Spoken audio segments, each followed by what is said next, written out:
a player threw that out there. I can't think of who that was at this moment, but it was an NBA player that said, "Hey, the winner of the in-season tournament should have an automatic playoff spot."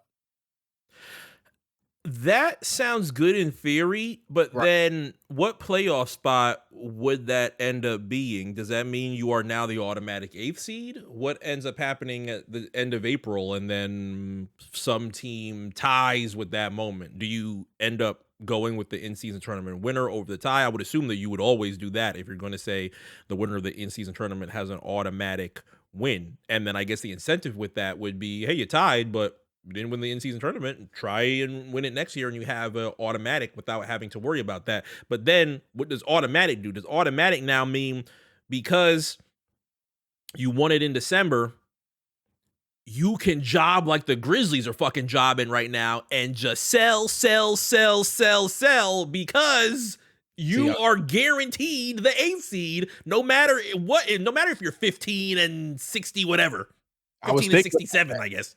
I was thinking about that. So if you sell, right, if you sell after you win the tournament, then like in your record, see, I think it should go by like this. Like if you automatically get a playoff spot and you after winning the in-season tournament, it should still go off of your record, right? So if you're like fucking, I don't know, 69 and 13, you're far and away the number one seed, right? Mm-hmm. If you're 44 and 38, then wherever that falls in the rankings, like you're 6th or 7th, you're there. You're there off of merit alone, and you already had an automatic playoff spot.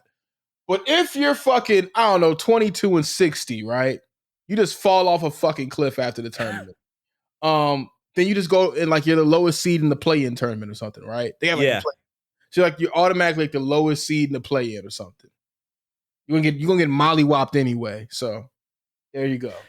It could, I mean, the play-in got a lot of bad rep early, especially during the time of COVID, where everything, obviously the world was upside down. There were a lot more important things on people's minds than, sports. But for the most part, people wanted to just see, okay, how is this going to work? And for the most part, throughout these past couple of years, so far, it's done pretty well for people. It has helped the Miami Heat have one last string to make to the NBA Finals. It's helped the Los Angeles Lakers make the Western Conference Finals. It's given people that have had tough times in the regular season, which, the regular season, I think, is going to continue to be a conversational piece, too, for those that want to shorten the 82-game schedule and still continue to try and alter things throughout the next decade to try and make the regular season feel a lot more important than it currently does.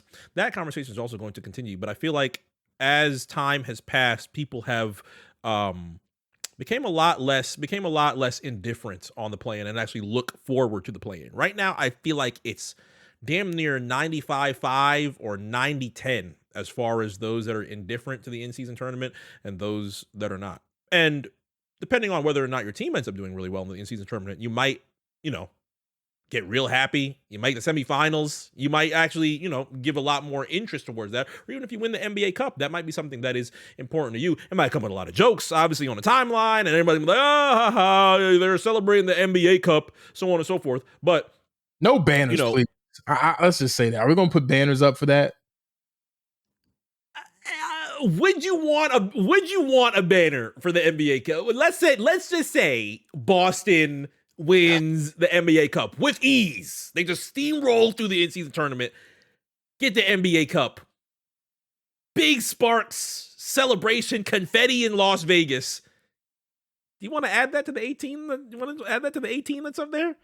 I think there's like, let's just say 4 franchises that I think you can't mess around with that. And I'll just say 5. I add in a 5th because they think of themselves that highly and salute them. They are one of the standard bearer franchises at this point in the league. Boston's one of them. I think Boston would be like, get out of here. You serious? We don't want 18 up there. We don't want that. What is that?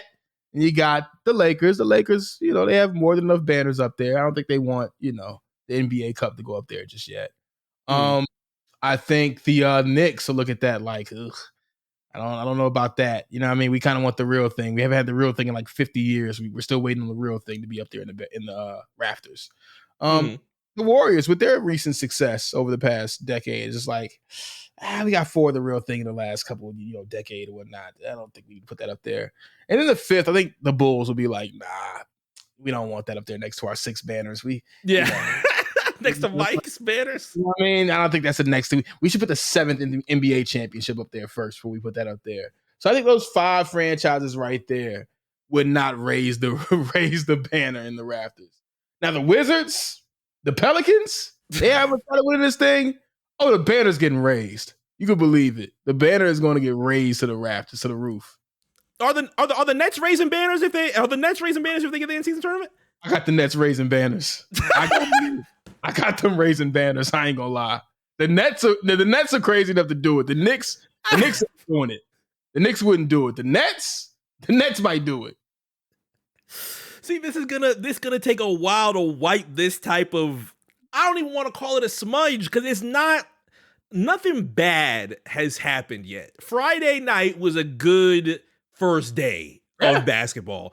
And we're going to get more. Well, we're not going to get more Tuesday. We're not going to get more today because it's election day. They don't play any games on election day. But Friday, they're going to continue. Next Tuesday, they're going to continue. And then throughout the month of November, it's also going to continue until we get the knockout games in the beginning of December. But I just feel like this is such a burden that I'm happy is not on the fans and is on the front office of the NBA to try and figure out the different types of ways that you can entice not only new fans, but also current fans, long-time fans of the NBA to tap in and watch something new. As you brought up TV deals earlier, TV deals are going to continue to refresh and new information is going to come out until that huge contract comes out. You want to make sure that you have exciting, brand new things to offer if you're going to get huge TV deals.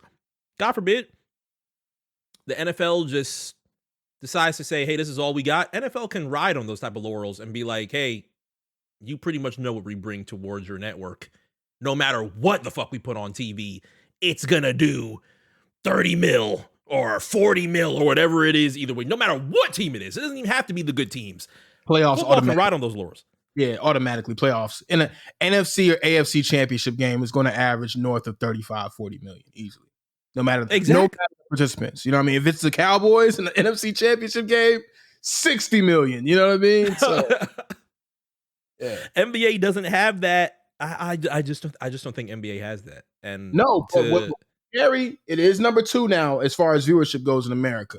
You've had the Warriors-Lakers semifinals, I believe, average either more or close to this year's World Series that just wrapped up. So the viewership. I mean, we've in our lifetime we've seen the NBA go from number 3 to number 2 in America team sports viewership, right behind the NFL. I mean, now it's ways behind the NFL, but so is the majority of scripted television on network TV. So that's not really something to be mad at the NBA about. But yeah, they've definitely gone ahead of baseball for sure. And I mean, that's a whole other conversation about how baseball has become. There's a very regionalized approach to baseball fandom in the last decade or so.